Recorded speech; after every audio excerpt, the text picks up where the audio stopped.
De quels documents doit se composer le dossier de mariage ou de cohabitation légale à déposer à la commune et comment procéder?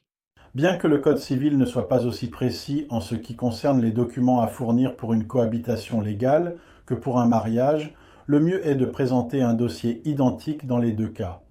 Ce dossier devra contenir 6 documents pour le membre étranger du couple.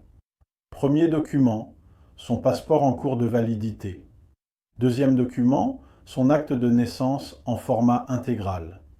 Troisième document, un certificat de célibat ou de divorce, ou alors une copie de son jugement de divorce avec certificat de non-appel.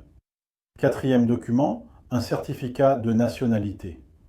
Cinquième document, un certificat de coutume, qui est en fait un extrait de la loi applicable dans le pays d'origine. Et sixième document, une preuve officielle de domicile ou de résidence.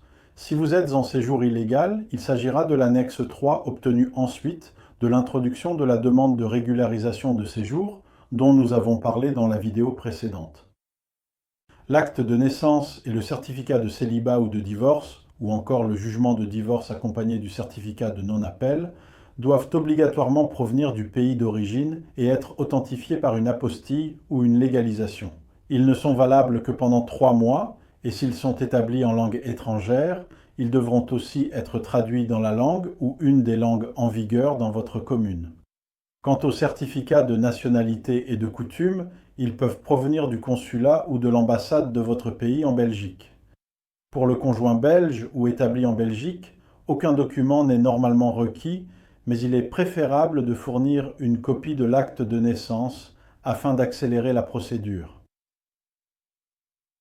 Le jour même du dépôt de votre dossier, pour autant qu'il soit complet, la commune a l'obligation de vous délivrer immédiatement un accusé de réception.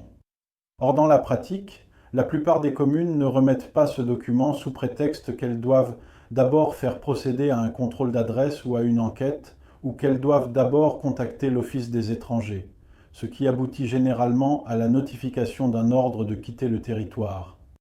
Toutes ces excuses sont fausses. Aucun motif ne permet légalement de refuser de délivrer l'accusé de réception.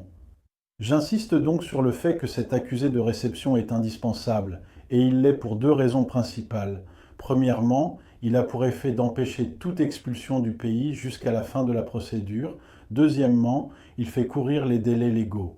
Délai d'1 mois maximum pour la vérification des documents d'état civil et l'établissement d'un acte de déclaration de mariage, et délai de 2 à 5 mois maximum pour d'enquête pour union de complaisance, selon que l'avis du procureur du roi est demandé ou pas.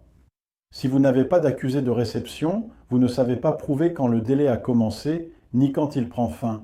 Tous les abus sont alors possibles, et je suis fréquemment consulté par des couples dont le dossier est bloqué pendant de nombreux mois, voire souvent plus d'1 an, tout simplement parce que cet accusé de réception n'a pas été délivré et que la commune prétend qu'aucun dossier n'a été déposé, qu'il n'y a eu aucune démarche concrète d'accomplie par les partenaires, mais seulement une simple demande de renseignement. Bref, si vous ne recevez pas d'accusé de réception le jour même du dépôt de votre dossier, il est fondamental que vous contactiez immédiatement un avocat spécialisé, non seulement en droit des étrangers en général, mais surtout en matière de regroupement familial.